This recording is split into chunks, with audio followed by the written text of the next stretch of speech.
Senor d'Anconia, what do you think is going to happen to the world? Just exactly what it deserves. Oh, how cruel! Don't you believe in the operation of the moral law, madam? Francisco asked gravely. I do. Reardon heard Bertram Scudder outside the group say to a girl who made some sound of indignation, Don't let him disturb you. You know, money is the root of all evil, and he's the typical product of money.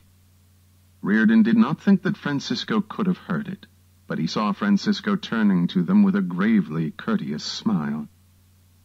So you think that money is the root of all evil, said Francisco d'Anconia. Have you ever asked what is the root of money? Money is a tool of exchange, which can't exist unless there are goods produced and men able to produce them. Money is the material shape of the principle that men who wish to deal with one another must deal by trade and give value for value. Money is not the tool of the moochers who claim your product by tears, or of the looters who take it from you by force. Money is made possible only by the men who produce. Is this what you consider evil?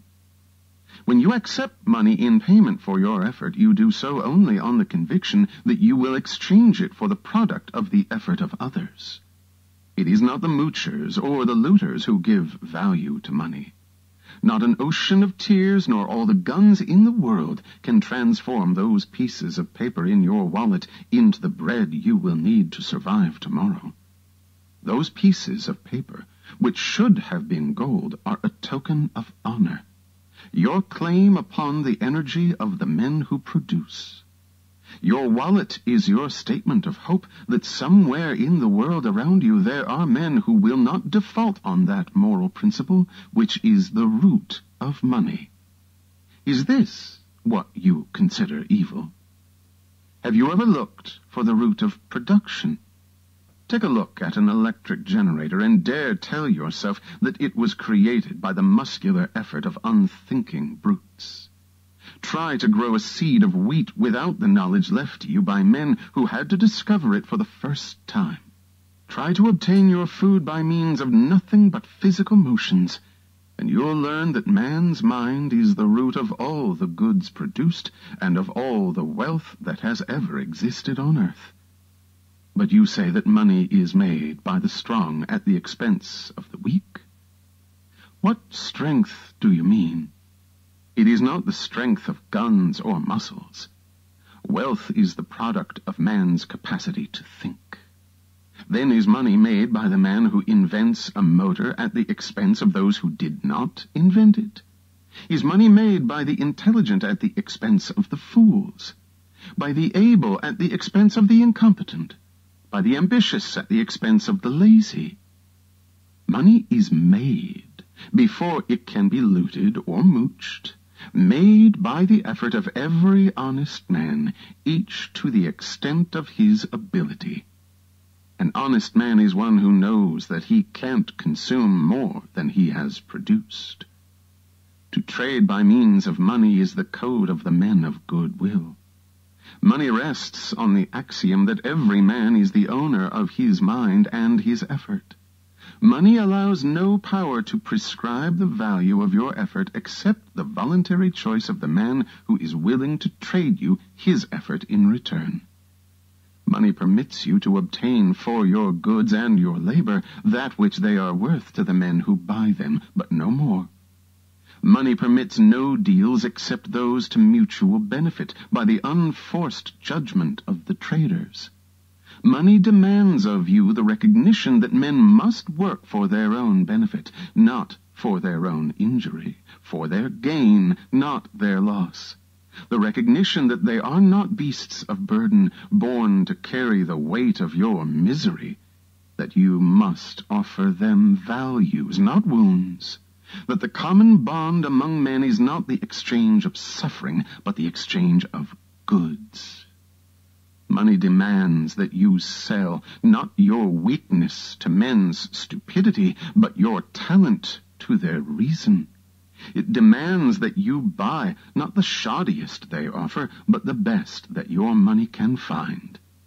And when men live by trade, with reason, not force, as their final arbiter, it is the best product that wins, the best performance, the man of best judgment and highest ability. And the degree of a man's productiveness is the degree of his reward. This is the code of existence whose tool and symbol is money. Is this what you consider evil? But money is only a tool. It will take you wherever you wish, but it will not replace you as the driver. It will give you the means for the satisfaction of your desires, but it will not provide you with desires. Money is the scourge of the men who attempt to reverse the law of causality, the men who seek to replace the mind by seizing the products of the mind. Money will not purchase happiness for the man who has no concept of what he wants. Money will not give him a code of values if he's evaded the knowledge of what to value, and it will not provide him with a purpose if he's evaded the choice of what to seek. Money will not buy intelligence for the fool, or admiration for the coward, or respect for the incompetent. The man who attempts to purchase the brains of his superiors to serve him, with his money replacing his judgment, ends up by becoming the victim of his inferiors. The men of intelligence desert him, but the cheats and the frauds come flocking to him, drawn by a law which he has not discovered, that no man may be smaller than his money. Is this the reason why you call it evil? Only the man who does not need it is fit to inherit wealth. The man who would make his own fortune no matter where he started. If an heir is equal to his money, it serves him. If not, it destroys him. But you look on and you cry that money corrupted him. Did it? Or did he corrupt his money? Do not envy a worthless heir. His wealth is not yours, and you would have done no better with it. Do not think that it should have been distributed among you. Loading the world with 50 parasites instead of one would not bring back the dead virtue which was the fortune. Money is a living power that dies without its root. Money will not serve the mind that cannot match it. Is this the reason why you call it evil? Money is your means of survival. The verdict you pronounce upon the source of your livelihood is the verdict you pronounce upon your life. If the source is corrupt, you have damned your own existence. Did you get your money by fraud? By pandering to men's vices or men's stupidity? By catering to fools in the hope of getting more than your ability deserves? By lowering your standards? By doing work you despise for purchasers you scorn? If so, then your money will not give you a moment's or a penny's worth of joy. Then all the things you buy will become not a tribute to you, but a reproach, not an achievement, but a reminder of shame. Then you'll scream that money is evil. Evil because it would not pinch hit for your self-respect. Evil because it would not let you enjoy your depravity. Is this the root of your hatred of money? Money will always remain an effect and refuse to replace you as the cause. Money is the product of virtue, but it will not give you virtue, and it will not redeem your vices. Money will not give you the unearned, neither in matter nor in spirit. Is this the root of your hatred of money? Or did you say it's the love of money that's the root of all evil? To love a thing is to know and love its nature. To love money is to know and love the fact that money is the creation of the best power within you, and your passkey to trade your effort for the effort of the best among men. It's the person who would sell his soul for a nickel who is loudest in proclaiming his hatred of money, and he has good reason to hate it. The lovers of money are willing to work for it. They know they are able to deserve it. me give you a tip on a clue to men's characters. The man who damns money has obtained it dishonorably. The man who respects it has earned it. Run for your life from any man who tells you that money is evil. That sentence is the leper's bell of an approaching looter. So long as men live together on earth and need means to deal with one another, their only substitute, if they abandon money, is the muzzle of a gun. But money demands of you the highest virtues, if you wish to make it or to keep it. Men who have no courage, pride, or self-esteem, men who have no moral sense of their right to the money and are not willing to defend it as they defend their life, men who apologize for being rich, will not remain rich for long. They are the natural bait for the swarms of looters that stay under rocks for centuries, but come crawling out at the first smell of a man who begs to be forgiven for the guilt of owning wealth. They will hasten to relieve him of the guilt and of his life, as he deserves. Then you will see the rise of the men of the double standard, the men who live by force, yet count on those who live by trade to create the value of their looted money, the men who are the hitchhikers of virtue. In a moral society, these are the criminals, and the statutes are written to protect you against them. But when a society establishes criminals by right and looters by law, men who use force to seize the wealth of disarmed victims, then money becomes its creator's avenger. Such looters believe it safe to rob defenseless men once they've passed a law to disarm them. But their loot becomes the magnet for other looters who get it from them as they got it. Then the race goes, not to the ablest at production, but to those most ruthless at brutality. When force is the standard, the murderer wins over the pickpocket. And then that society vanishes in a spread of ruins and slaughter.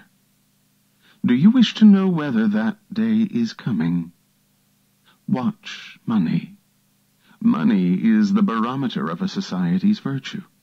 When you see that trading is done not by consent but by compulsion, when you see that in order to produce you need to obtain permission from men who produce nothing, when you see that money is flowing to those who deal not in goods but in favors, when you see that men get richer by graft and by pull than by work, and your laws don't protect you against them but protect them against you, when you see corruption being rewarded and honesty becoming a self-sacrifice, you may know that your society is doomed.